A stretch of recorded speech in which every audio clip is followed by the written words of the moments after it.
Oke, selamat sore teman-teman. Hari ini kita kepengen update, ada satu project lagi yang sudah selesai. Tepatnya ada di BSD Tangerang. Dan ini adalah salah satu customer lama Blaze. Beliau ini sangat-sangat banyak sekali supportnya ke Blaze dari awal. Saya dulu masih newbie, saya ingat banget masih belum punya kolam. Kolam tuh masih yang kecil di depan kamar yang kayak makam, pakai vet gitu ya. Beliau sudah sangat support sekali dengan sering banget beli dan ambil ikan dari kita. Nah, kebetulan beliau ini ambil rumah baru, kemudian ada lahan yang tersisa. Terus setelah itu beliau minta untuk saya desainkan dan saya konsepkan sebuah kolam yang temanya minimalis, karena beliau sangat sangat concern sekali di ikan koinya. Nah, sekitarnya akhirnya saya putuskan untuk landscape dan taman yang mendukung untuk estetika kolam itu. Nah, taman dan estetika ini penting sekali teman-teman. Ini meskipun kita sudah cukup lama ya Val ya, kita bangun ini ya, 5 tahunan ada ya. Ini saya ada berdiri di tengah-tengah kolam angka 8 kecil dan kolam bulat. Ya, ini saya kalau tiap sore ya hiburan saya sambil kasih makan seperti ini nih. Tuh. Jadi kenapa sih kok semua kolam Blaze tidak pakai auto feeder? Karena saya sendiri punya prinsip, saya itu menikmatin sekali saat kasih makan seperti ini teman-teman. Ya, kalau mungkin ada teman-teman yang nggak sempet atau nggak punya waktu untuk feeding atau ngasih makan ya monggo pakai auto feeder dan lain-lain. Tapi bukan berarti saya tidak mendukung auto feeder. Kalau saya memang menikmatin sekali ngasih makan seperti ini, dan saat saya kasih makan itu saya tuh juga bisa ngelihat, oh ikan ini improve, ikan ini makin bagus, oh ikan ini drop, oh ikan ini tambah jelek, oh ikan ini makin besar tapi kualitasnya turun. Itu ya saat saya memberi pakan seperti ini gitu ya. Yuk kita ke sana nih sama Rio ya. Nakal ini anjing saya. Malamut. Rio, pelan-pelan. Senengnya nggak karuan tuh kalau dia lari-lari. Nah tuh teman-teman, jadi waktu feeding seperti inilah kita juga bisa sekalian review, ngelihat ikannya, ngelihat ibaratnya progress improve-nya atau growth-nya. Tapi sekali lagi ya ini kembali ke kebutuhan dan selera masing-masing seperti itu ya. Yuk kita sekarang masuk ke pembahasan kolamnya teman-teman ya. Nah, sebelum saya bahas tema topik dari kolam yang kita bikin project kita di BSB ini, kita saksikan dulu proses dari mulai lahan awal, desain sketch plan-nya, kemudian markingnya. Marking itu menentukan berapa proporsionalnya idealnya kolam, berapa proporsionalnya idealnya filter, kemudian lahan di sekitarnya ini mau kita apain, itu namanya marking teman-teman. Dan Blaze ini adalah salah satu pond builder yang punya karakter, terutama bukan hanya masalah spek filter, spek equipment, spek kolam dan lain-lain yang bagus, tapi estetika sekitarnya ini kita juga harus bikin yang bisa mendukung keindahan kolam koi itu sendiri. Kalau saya cuma mau ngejar RAB teman-teman, saya pasti akan ngomong beliau udah kolamnya mentokin semua jadi full kolam. Tapi sekali lagi itu bukan karakter Blaze, dan menurut saya kalau di satu area itu areanya full kolam semua, menurut saya malah jadi sayang sih, dan kesannya malah kaku, malah gersang ya. Tapi kembali lagi mungkin itu adalah karakter masing-masing. Tapi kalau Blaze Group atau Blaze Koi ya teman-teman bisa saksikan melalui video-video project-project kita di YouTube, dan selama ini ya kita memang memikirkan estetika dan sekitarnya. Yuk kita saksikan dulu video dari mulai lahan awal sampai proses menuju finishing melalui video berikut ini.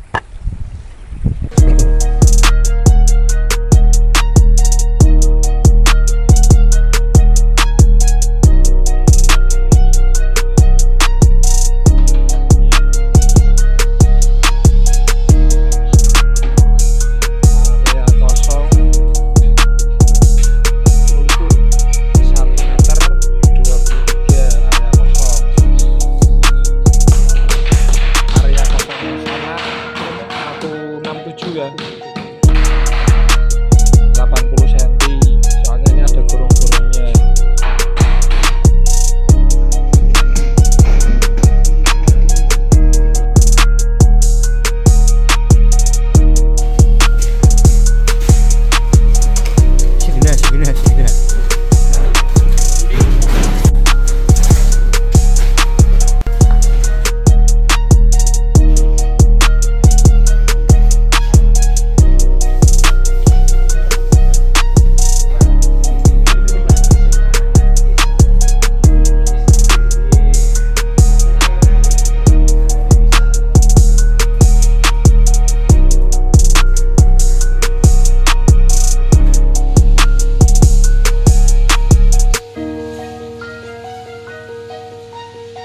itu tadi ya teman-teman ya. Jadi awal memang lahan yang tersedia ini sebetulnya cukup lumayan. Tapi sekali lagi teman-teman, kalau saya mentokin, saya maksimalin semua jadi kolam semua, khawatir saya malah area ini jadi kaku atau jadi kurang enak untuk looknya kita nikmatin gitu loh. Jadi yang area letter L-nya ini kita bikin landscape dengan tema tropikal dan tropis. Nanti tolong desainnya juga tolong ditampilin supaya teman-teman mungkin bahkan builder lain pun kalau terinspirasi dengan konsep-konsep dan dengan desain-desain Blast, saya juga ikut senang sih seperti itu. Tapi memang mohon maaf, sampai sekarang saya belum melayanin, masih ada beberapa yang kontak saya cuman minta didesainin kolamnya, didesainin estetikanya, didesainin filternya. Memang kalau itu sudah menjadi komitmen saya, hanya akan saya kerjakan untuk proyek-proyek yang memang sudah deal dengan Blast seperti itu.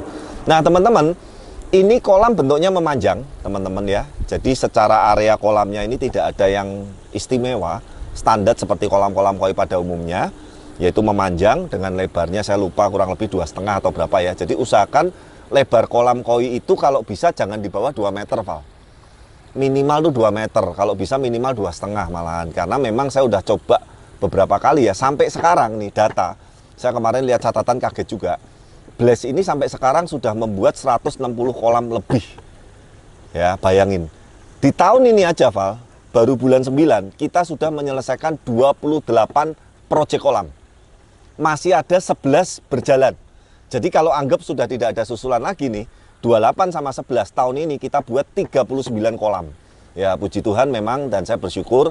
Artinya meskipun Blast ini sering diserang dengan katanya mahal lah, katanya inilah, katanya itulah, katanya kolamnya batunya membahayakan ikan lah dan lain-lain lah. Tapi puji Tuhan justru apa ya, dengan kita dijelek-jelekin seperti itu kok malah responnya dan apa ya, customer yang tertarik dan akhirnya mau dibuatin kita, kok malah tahun ini puncaknya paling banyak. Jadi anggap sudah tidak ada tambahan lagi, itu sudah 39 kolam tahun ini.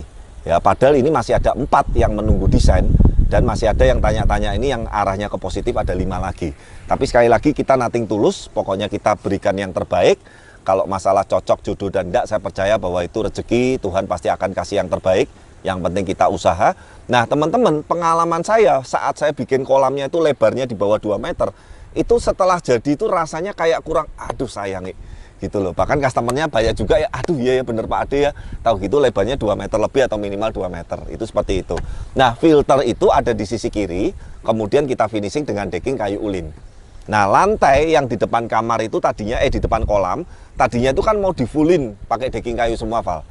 Nah akhirnya setelah kita hitung-hitung kan sayang juga biaya decking kayunya ulin kan, teman-teman tahu sendirilah.